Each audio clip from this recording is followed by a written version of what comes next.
chef du gouvernement, Monsieur le ministre de l'administration territoriale, Monsieur le ministre de la refondation de l'État, chargé des relations avec les institutions, Monsieur le représentant du président de la Cour suprême, Monsieur le représentant du président de la Cour constitutionnelle, honorables conseillers nationaux, Son Excellence Monsieur l'ambassadeur au Royaume du Maroc, doyen du corps diplomatique, Son Excellence Monsieur le chef de bureau de la coopération internationale de la Suisse, chef de file des partenaires techniques et financiers, Monsieur le gouverneur du district de Bamako, Messieurs les présidents des associations des collectivités territoriales, je veux dire AMM, ARM, ACRM, Monsieur le maire du district de Bamako,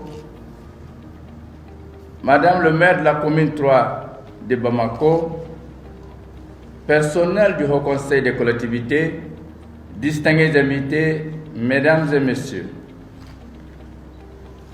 rendons grâce à Dieu, le Tout-Puissant, qui, dans sa mansuétude, a accepté que nous nous retrouvions aujourd'hui en séance d'ouverture solennelle de la deuxième session ordinaire du Haut Conseil des collectivités au titre de l'année 2020.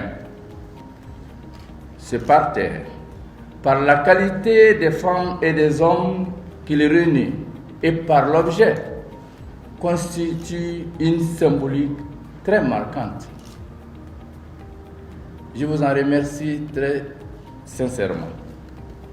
Monsieur le Premier ministre, cette cérémonie qui s'ouvre reste importante du fait qu'habituellement, elle clôture les activités de l'exercice du semestre en cours de notre institution. Mais elle survient surtout dans un contexte socio-politique nouveau de notre pays, marqué par les violences des rues, des saccages d'édifices publics et privés, des pillages et même des pertes en vie humaine, pour lesquelles nous souhaitons le repos éternel. En effet, il y a si peu, la première institution est mise en place par la prestation de serment du président et du vice-président de la transition pour une durée de 18 mois à l'issue de la démission du président de la République.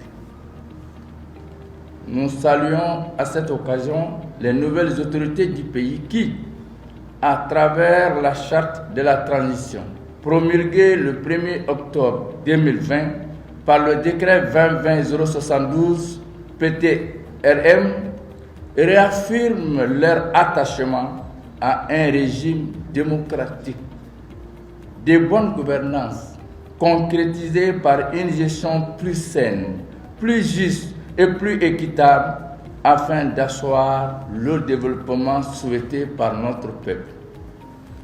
Monsieur le Premier ministre, chef du gouvernement, permettez-moi de vous féliciter au nom de l'ensemble des conseillers nationaux et des collectivités du Mali pour votre brillante nomination.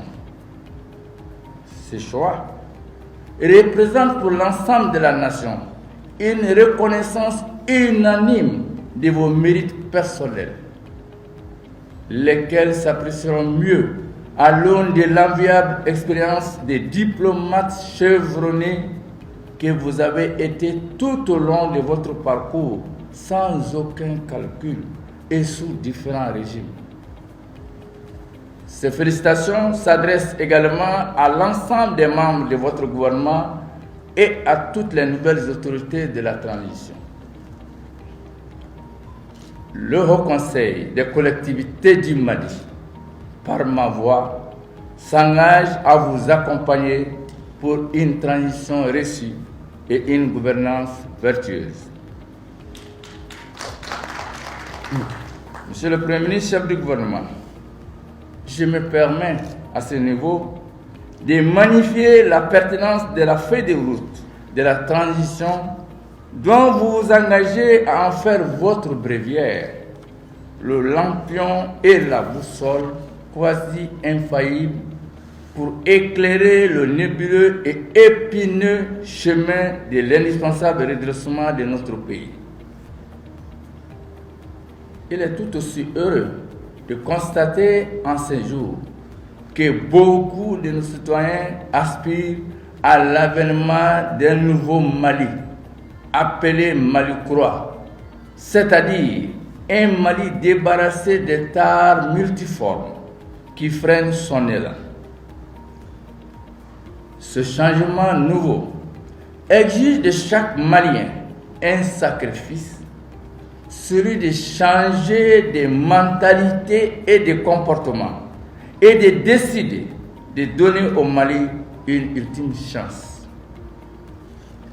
Aussi, me revient-il de saluer tout l'engagement et la contribution des collectivités territoriales, régions, cercles et communes dans la construction de notre Mali, avec l'accompagnement des partenaires techniques et financiers auxquels nous adressons nos sincères remerciements. Nous réitérons nos encouragements et soutiens aux forces armées de défense et de sécurité et espérons que les localités assiégées vagueront très bientôt à leurs activités. Monsieur le Premier ministre, chef du gouvernement, Mesdames et Messieurs, cette deuxième session ordinaire qui durera du 2 novembre 2020 au 1er décembre 2020 proposera comme ordre du jour les points suivants. 1. Examen des textes soumis par le gouvernement pour avis. 2. Questions diverses. Lors de cette session, l'institution traitera de 2 thèmes pertinents intéressant la vie de la nation. Le premier thème, réforme constitutionnelle.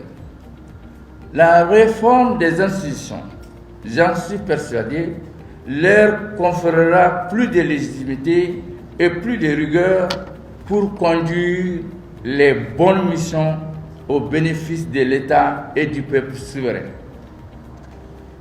Deuxième thème, la problématique de la régulation du territoire national. Pilier essentiel de la décentralisation dont le Haut Conseil des collectivités demeure le vigile constitutionnel. En effet, les entités nouvelles, tant attendues par nos populations, imprimeront un souffle nouveau à l'élan de la décentralisation dans notre pays. Distingués invités, Mesdames et Messieurs, par devoir obligeant, il m'impose de rendre grâce à Allah et de féliciter toutes les autorités et tous ceux qui, de près ou de loin, ont contribué à la libération du chef de file de l'opposition, M. Soumaïla Cissé, et certains amis étrangers du Mali. Que ce geste hautement humain soit suivi par d'autres afin que nos compatriotes, aux mains des ravisseurs, puissent retrouver la liberté. Amen. Avant de terminer, je lance un appel pressant à l'endroit de toutes les populations pour adopter les mesures barrières et tout autre acte allant dans le sens de se préserver contre ce fléau mondial qu'est la COVID-19. Cette pandémie continue à faire des ravages et constitue de nos jours la préoccupation majeure de toute notre planète. Honorables conseillers nationaux, cadres de l'institution, en vous exhortant à beaucoup de disponibilité et de promptitude pour faire des propositions les plus pertinentes possibles à nos préoccupations dans la perspective du renforcement de la décentralisation et de la démocratie. Je déclare ouvert les travaux de la deuxième session ordinaire du Haut Conseil des collectivités au titre de l'année 2020. Je vous remercie de votre aimable attention.